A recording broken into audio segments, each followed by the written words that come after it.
प्यारे दोस्तों, जैसे कि इस कहानी के पहले भाग में आपने देखा कि मीनू चिड़िया का स्वेटर और टोपे बनाने का काम था। मीनू चिड़िया बहुत सारे स्वेटर और टोपे बनाकर उल्लू सेठ को बेचने के लिए दूसरे जंगल चली जाती है और वे दूसरे जंगल आकर वे सारा सामान उल्लू सेठ को बेच देती है। सारा सामान बेचकर मीनू चिड़िया वापस अपने जंगल जा रही थी कि बीच रास्ते में गाड़ी का व्हील खराब हो जाता है। गाड़ी अब पूरी तरह से खराब हो गई थी। इसी वजह से मीनू चिड़िया को अब उड़कर ही वापस अपने जंगल जाना पड़ रहा था।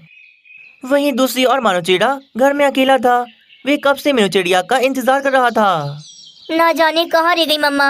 सुबह से गई अब शाम होने को आई है, पर मम्मा तो अभी तक नहीं आई। दूसरे जंगल से यहाँ आने में इतना समय तो नहीं लगता। मानो चिड़ा कब से इंतजार कर रहा था और थोड़ी देर में अब रात भी होने वाली थी। मानो चिड़े को रात के अंधेरे से बहुत ही डर लगता था।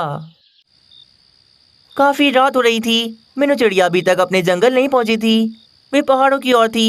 वे तो बहुत जल्दी अपने घर की ओर जा रही थी। तभी रास्ते में ही बहुत तेज हवाएं चलना शुरू हो जाती हैं और साथ ही बहुत तेज बारिशें भी शुरू हो जाती हैं। हाय रे, पहले ही मेरा उड़ के जाना इतना मुश्किल था और अब ये बारिशें भी शुरू हो गई। मैं अब इतने ठंडे पानी के अंदर कैसे उड़ूं? नहीं मीनू, हिम्मत कर, उड़ना तो पड़ेगा। मुझे अपने मानो के लिए जल्दी से उड़कर घर तो जाना पड़ेगा। मीनू चिड़िया रुकती नहीं। वे तो हिम्मत करके ठंडे पानी में भी उड़कर अपने जंगल की ओर जा रही थी।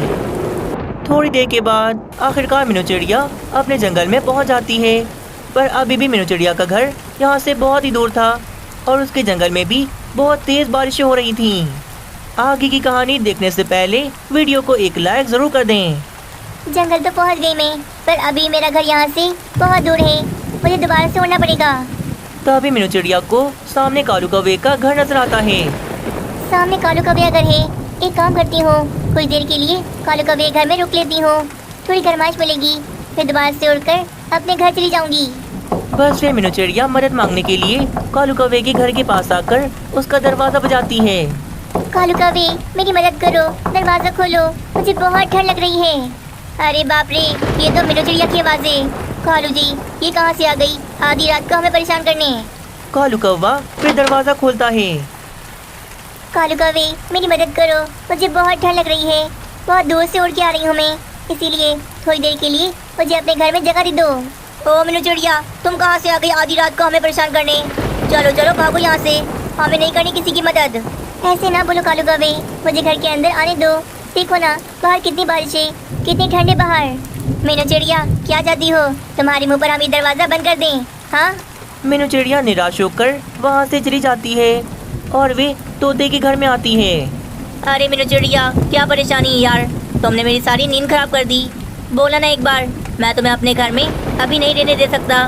तुम मेरा सारा घर गीला कर दोगी। चलो कहीं और जाओ। इस तरह मीनू चिड़िया को बाकी सारे पक्षी भी अपने घर में जगह नहीं देते। बेचारी मीनू चिड़िया तो तेज बारिश में बैठी हुई थी। तभी वहाँ पर जग्गू पक्षी अपनी गाड़ी को दोबारा से ठीक करवा के लेके आता है। आ जाओ मीनू चिड़िया, मैंने गाड़ी ठीक करवा ली। मुझे पता था तुम अभी तक घर नहीं पहुंची होगी, इसीलिए मैं आ गया। चलो आ जाओ, गाड़ी में बैठ जाओ, मैं तुम्हें घर छोड़ देता हूँ। बस फिर मीनू चिड़िया जग्गू पक्षी के साथ गाड़ी में बैठकर अपने घर चली जाती है। आज पता लगा जंगल के पक्षी कितने स्वार्थी हैं। मैंने सबसे मदद मांगी, पर किसी ने मेरी मदद नहीं की।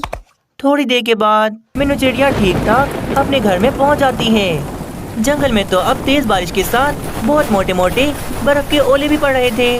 जंगल का वातावरण बहुत ज्यादा ही खराब हो गया था।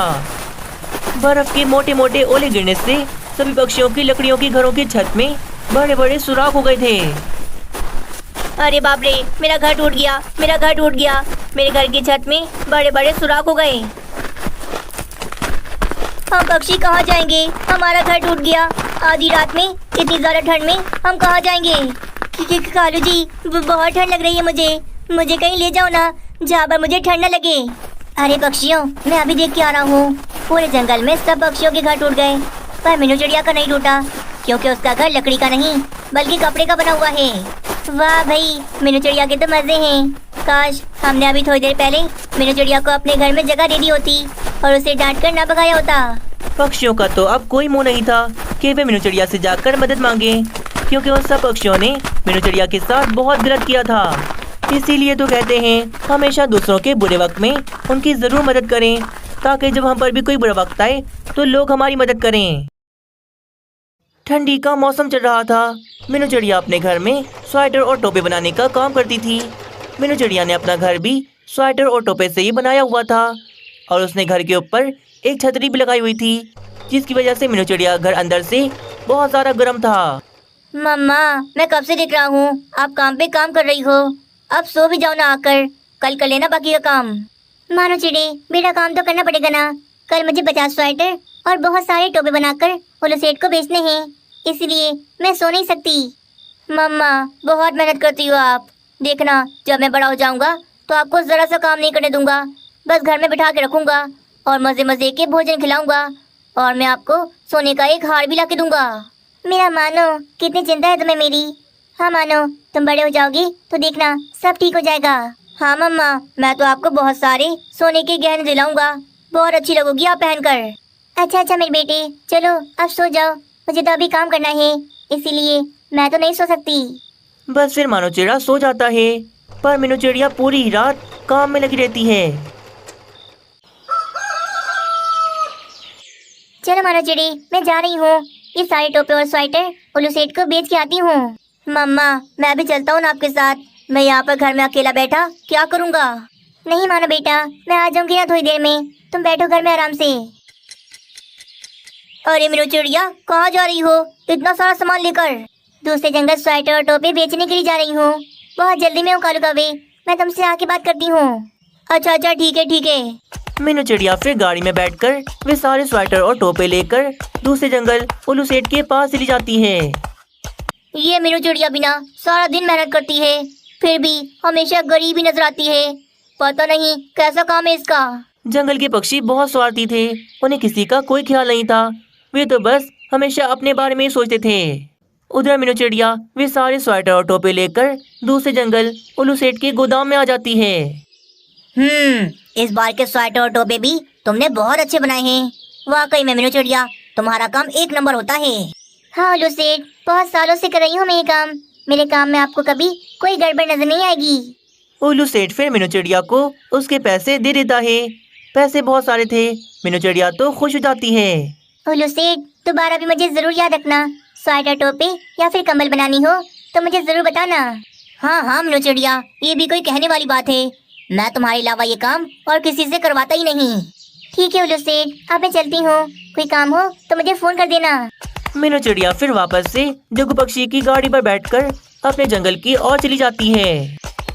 मीनू चिड़िया जा रही थी कि तभी रास्ते में गाड़ी का व्हील निकलकर बिल्कुल अलग हो जाता है।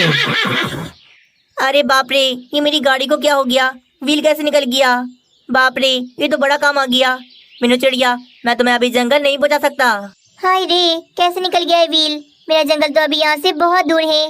मैं अगर उड़ती हुई भी जाऊंगी तो मुझे तो रात हो जाएगी। कुछ करो ना जग्गू पक्षी, कि जिससे गाड़ी जल्द से जल्द ठीक हो जाए।